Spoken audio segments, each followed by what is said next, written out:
Hey everyone, it's Andrea. Today is October 24th, and this is my diary. And today I thought I'd try to talk in the most general way possible about a paper I recently published called Radical Embodied Relation at Any Scale, From Navigating to Remembering.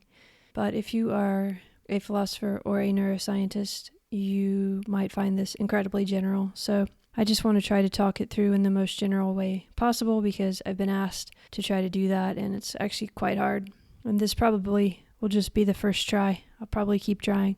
But it is a mind-bending idea of neuroscience, and I do want to try to communicate because it has changed the way I think about thinking. So I think one way to start is to ask, where are your memories? Of course, this is something we think about a lot in neuroscience, but if I hadn't studied neuroscience and philosophy, I probably would not have thought about it. So where are your memories?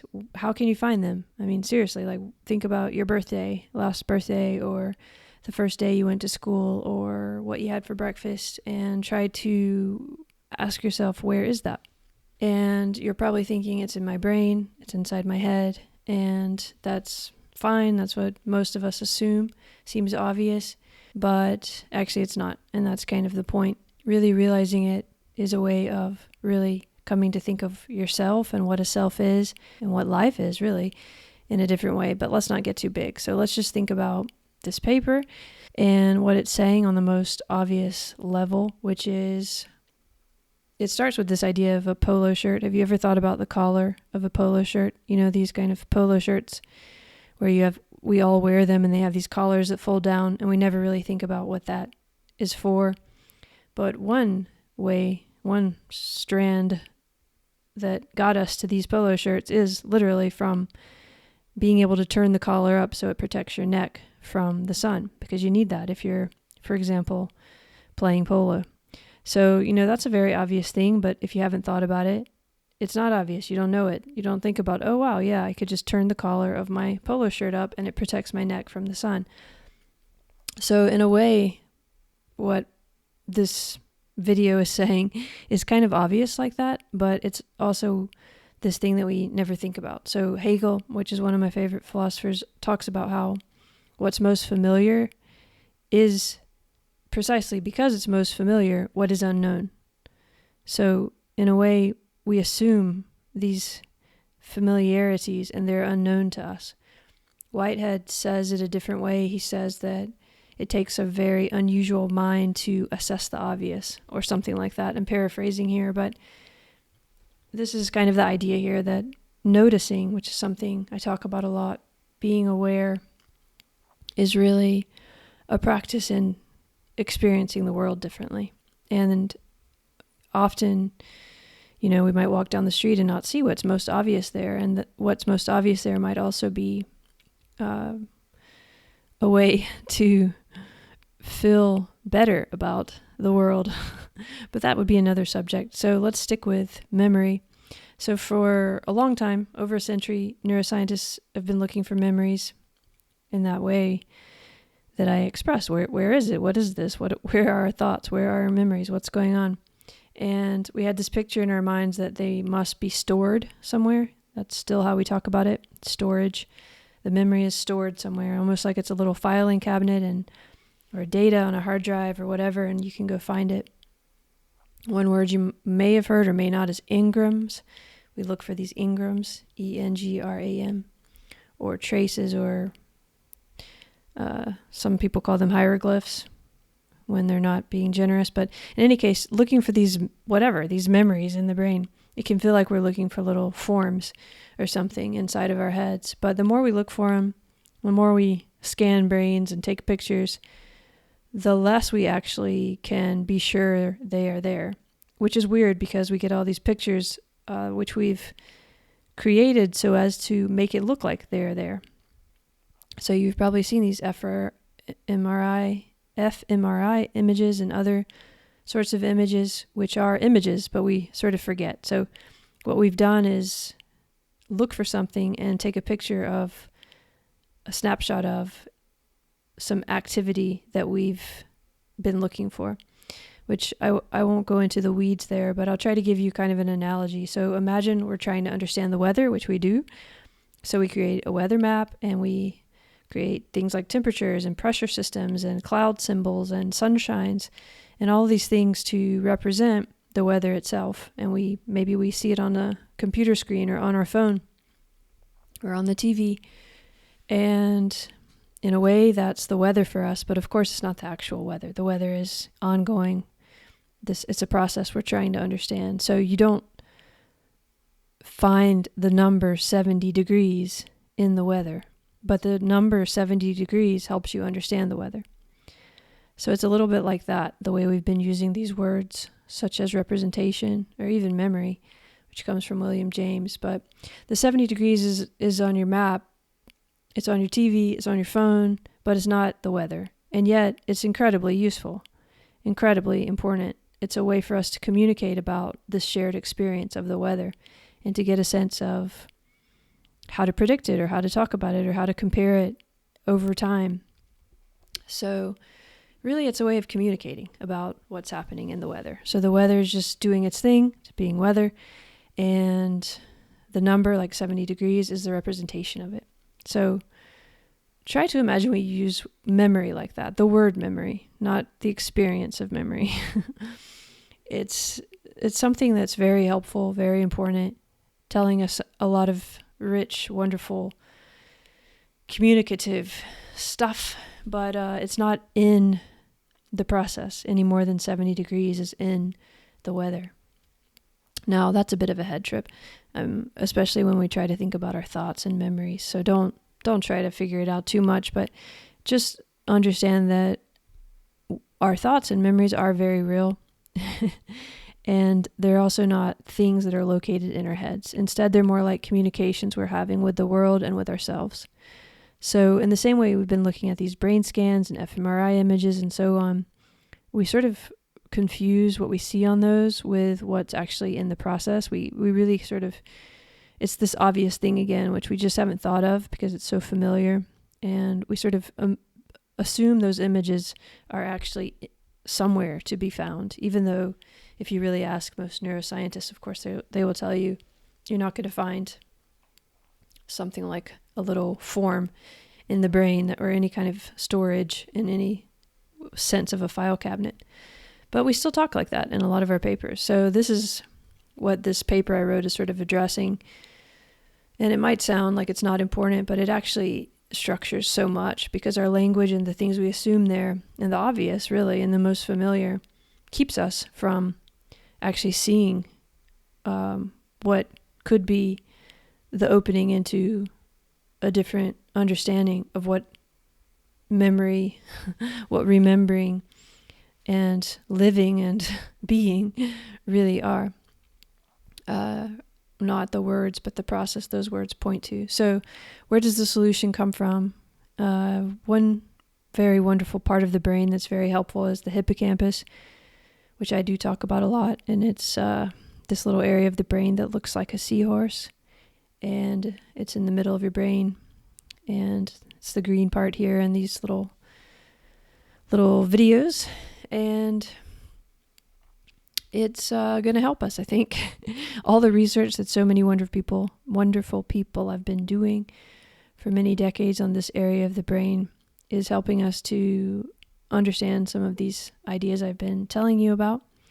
And that's because this area, which if you've heard of it at all, you've probably heard of it associated with memory, is famous for that because patients such as Henry Molaison or HM, they had this area of the brain removed and they couldn't form new memories. And there's a lot of science about that. So the general idea is just that the hippocampus is where memories are stored. And we've had a lot of data that shows us that. But then in the 70s, John O'Keefe, and you've probably heard me talk about this in other videos, found that these cells that are firing in the same part of the brain are actually somehow telling us something about the way we're moving through the environment. And in 2014, John O'Keefe and May-Britt Moser and Edvard Moser won the Nobel Prize for this work, which is often shorthanded as the brain's GPS system. It's been a long day. The day is still going, and I'm doing this impromptu. So because I said I would do a diary every Friday. So I'm not going to go into all of what a place cell and a grid cell and a border cell is, but just to be very general, we can just think of it as this GPS system, which is in the same part of the brain that we think of as the memory part of the brain. And there are literally cells there that are firing in relation to the way we move through our environment. So it's not a GPS, and there's many layers and dimensions to it, but actually that's a really wonderful way to think about it, because something like that is happening. That's a cartoon version, but at heart, it's basically showing us that this process of remembering and this process of navigating are using what we call the same neural machinery.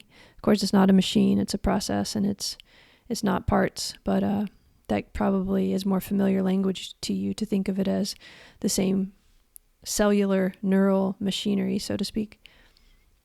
So this same area that supposedly stores your memories is also the area that helps you navigate through the world, through geographical space.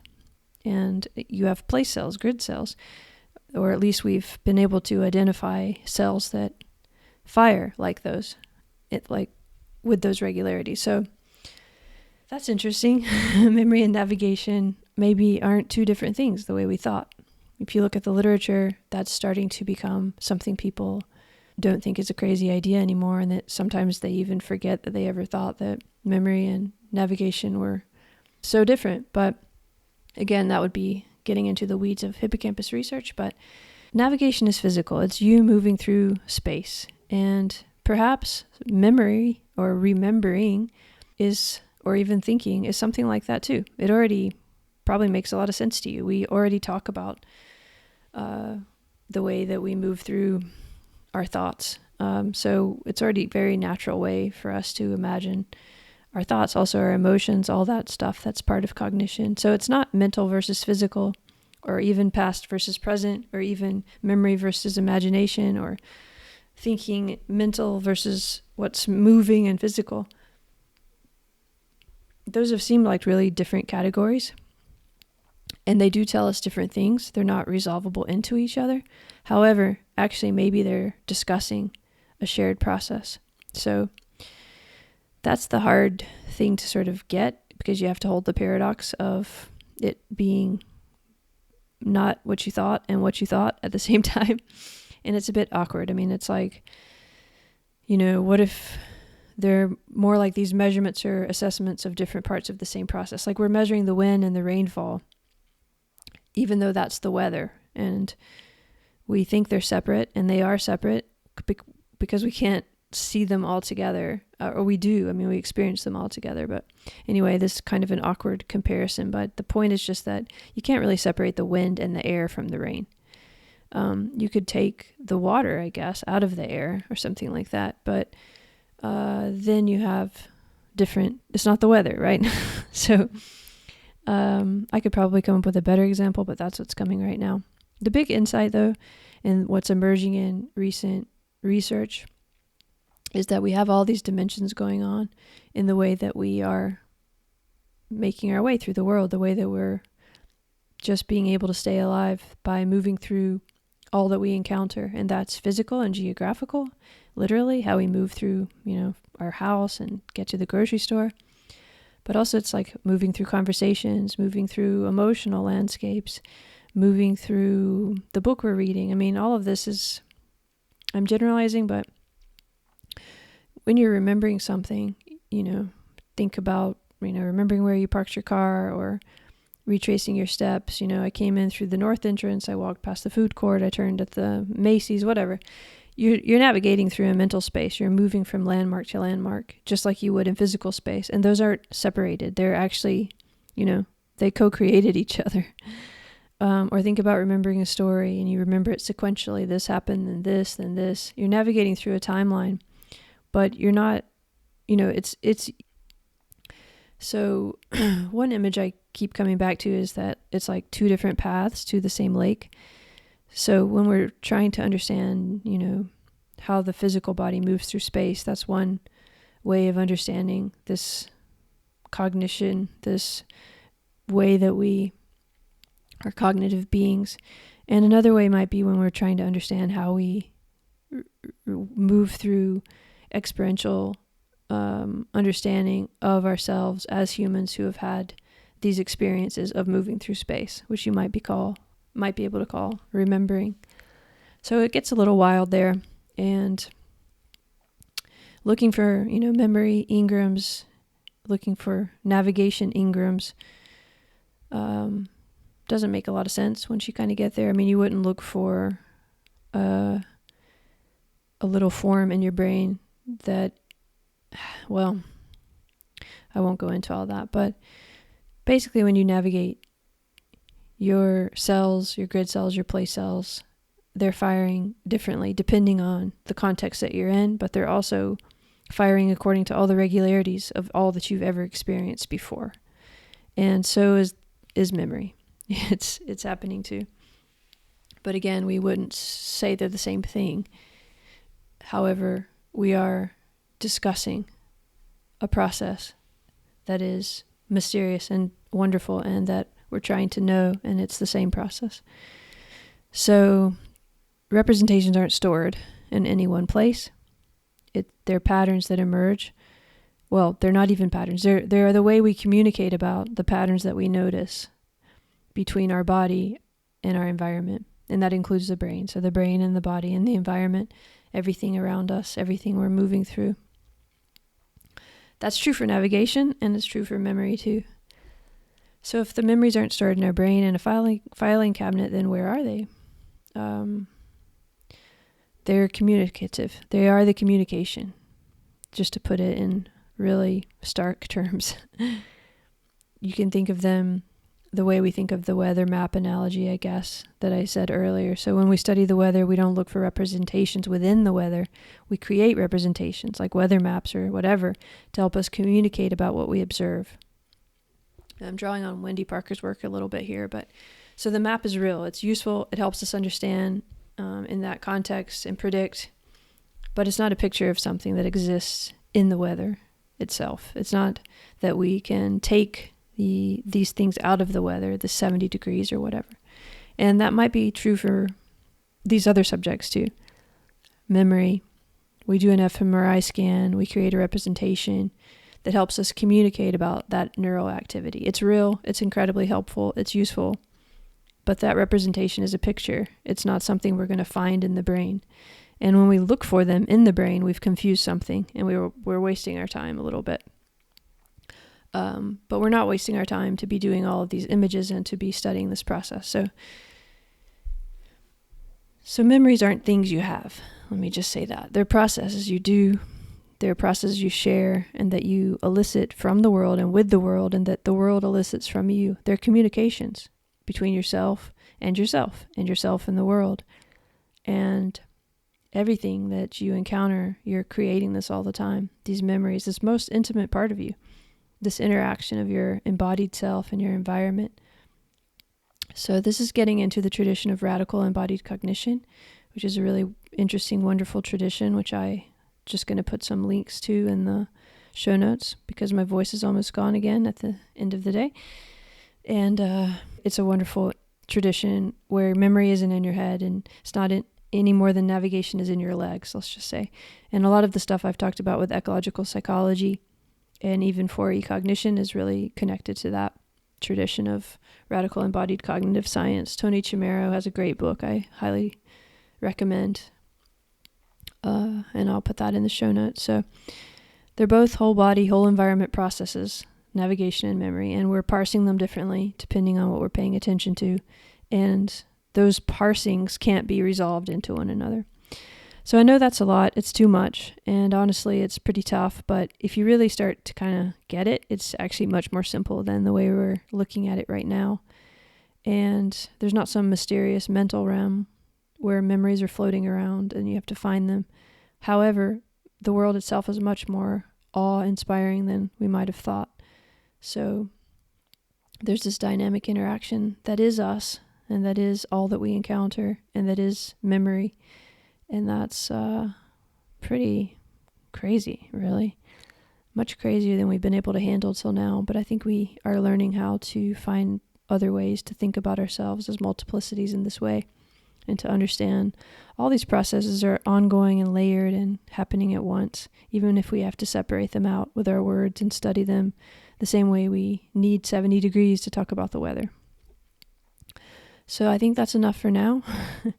I'll do another post about this later and try to get into more specifics, because we're just scratching the surface here a bit, but I thought it might be good to just give some basic overview, and maybe you can think about it a little bit when you remember something or when you notice that you're remembering something, and maybe you'll understand you're not retrieving a little file from storage, but you're moving through your own habits and patterns and your own experiential space, or the experiential space that you're literally in, the world around you, the conversations, the people, your body, the bodies around you, the trees, the animals, everything, all those dynamic patterns. And if you start to see it that way, you might start to care and feel the sensuality of yourself and of this ongoing, blooming, buzzing confusion in a new way.